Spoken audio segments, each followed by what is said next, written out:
A rousing welcome from the enthusiastic Indian diaspora. Large crowds gathered, waving the tricolour and chanting Modi Modi and Bharat Mata Ki Jai with cultural performances of Kathak, Odissi and Bharatnatyam. Prime Minister Modi described it as a memorable welcome and praised the strong bond of the diaspora with India despite the distance. This marks the start of his 6-day official visit covering France and Slovakia from June 13th to 18th.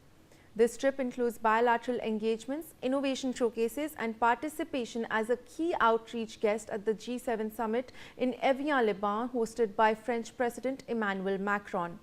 Let's in fact try and decode as to why did President Emmanuel Macron invite Prime Minister Modi to the G7 summit. Of course, we are seeing key leaders converging in France for the summit. So let's also now try to decode Prime Minister Narendra Modi's invitation as a guest, outreach guest for this important summit. Now, of course, we have France's 12-point plan, deepen defense cooperation with India. Of course, first on the agenda, the close defense ties, historic ties between India and France, expand civil nuclear energy partnership. Again, a very important point. We've of course been seeing talks being held over the past few months as well. Secure critical mineral supply chains, another key point that is emerging in global talks, and now we're seeing India and France also looking to deepen their bilateral engagements on that as well. Expand education exchange programs, another important agenda as part of France's 12-point plan in its India outreach. Enable up to 30,000 Indian students in France by 2030. So a key goal that has been set, 30,000 Indian students in France by 2030, align on AI and digital regulation. We'd of course seen the recent AI summit in India also as a sort of precursor to that, address global economic imbalances. We've seen earlier as well Macron as well as Carney talking about these economic balances and challenging the hegemonic order. Coordinate on public health challenges, again part of this 12-point plan, public health challenges that are to be addressed. Counter security threats like trafficking and financial crime.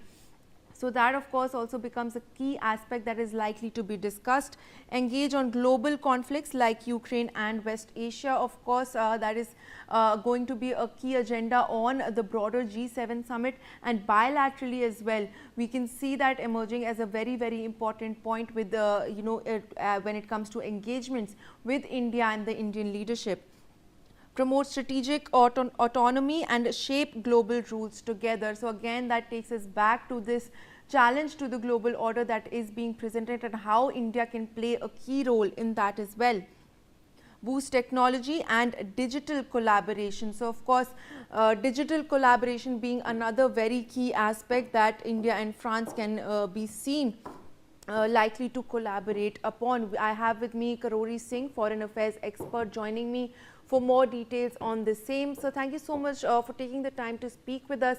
Now we're of course taking a look at the G7 summit, and very important in that becomes the India-France bilateral ties as well.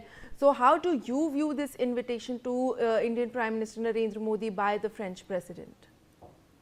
You see, the present visit of Prime Minister Modi can be understood in four areas. First is the deepening partnership between India and France. And why this is the deepening partnership, how the national interest of both the countries is converging. So that is the first point. The second is about the Slovakia. There are not much trade potentials, but India has some interest in terms of becoming leader of global South.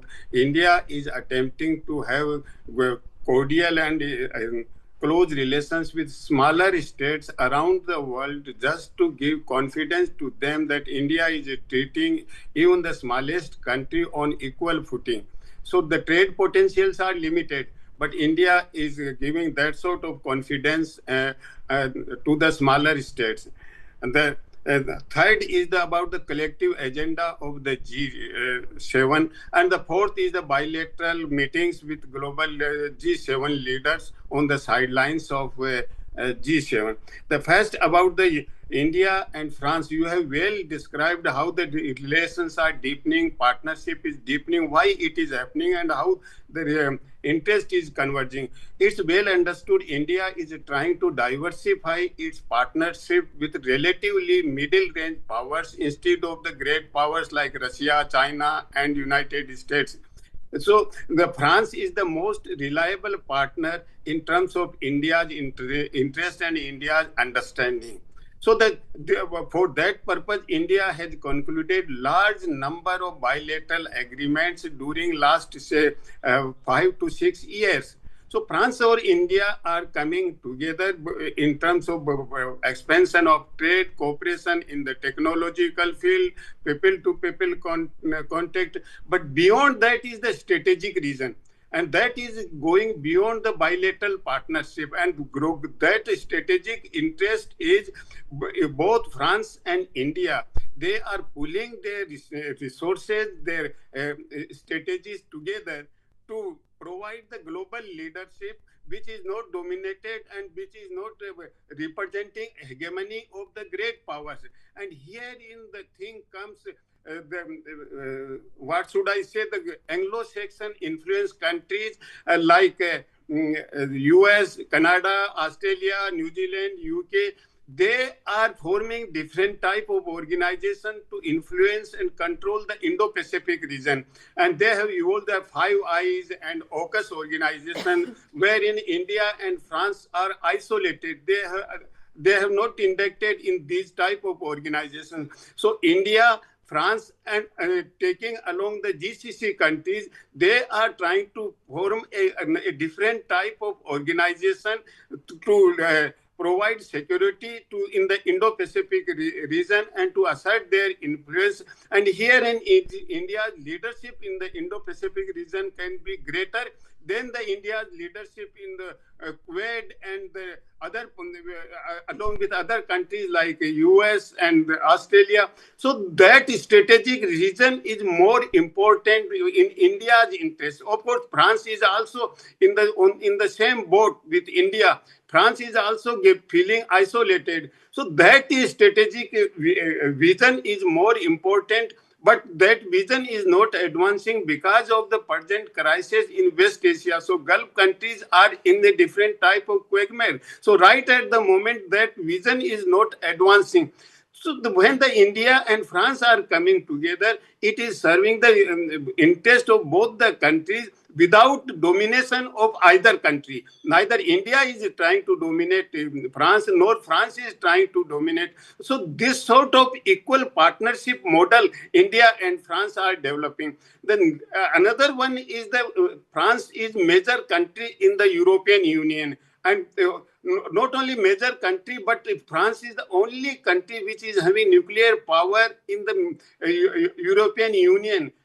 And when India is having free trade agreement with the European Union, France can advance India's interest further in the European Union. So again, the India will be the gainer. And that is why India is having more inclination towards France than other countries in the European part of the world. Then the next, what Slovakia, I have already told, the next important thing will be not the collective agenda and wisdom of the G7, because India is not a member of the G7 countries. And I don't think G7 countries will allow India to become member of the G7 grouping. But the bilateral talks on the sidelines, that will be more important for India in terms of India's interest. And that the meeting between President Trump and the Indian Prime Minister will be very significant. It will not only focus on the trade deal which is undergoing since long, for last more than 6 months, so many rounds of talks have taken place, which has not been finalized. Beyond that, President Trump will definitely talk about the India's energy requirements. And of course, he maybe no, I will not say he will pressurize, but he will try to convince India to purchase energy from United States, Venezuela, and these countries, and increase India's quota of energy purchase from the oil purchase from these Venezuela and United States. Another one is the defense procurement from United States, and beyond that, the Boeing aircrafts from United States. That is the big deal, and that is in the cold at this point of time. So definitely, President Trump may try to convince Prime Minister Modi to purchase these Boeings from American Boeing company. So there are large number of issues which will be discussed, and for that, the cooperation framework has already been devised last year. First, in the February, when Prime Minister Modi and President Trump met in White House in 2025, then the defense minister of both the countries met in Kuala Lumpur, and an agreement was concluded, Defense Partnership Framework Agreement. On the basis of the vision charted out in these two documents, I think on that basis, President Trump will try to convince Prime Minister Modi to deepen relations with the United States. That's it. Sir, I request you to stay on with us. We do have some breaking updates coming in as well. Now we're learning that France has agreed to integrate advanced Rafale F-5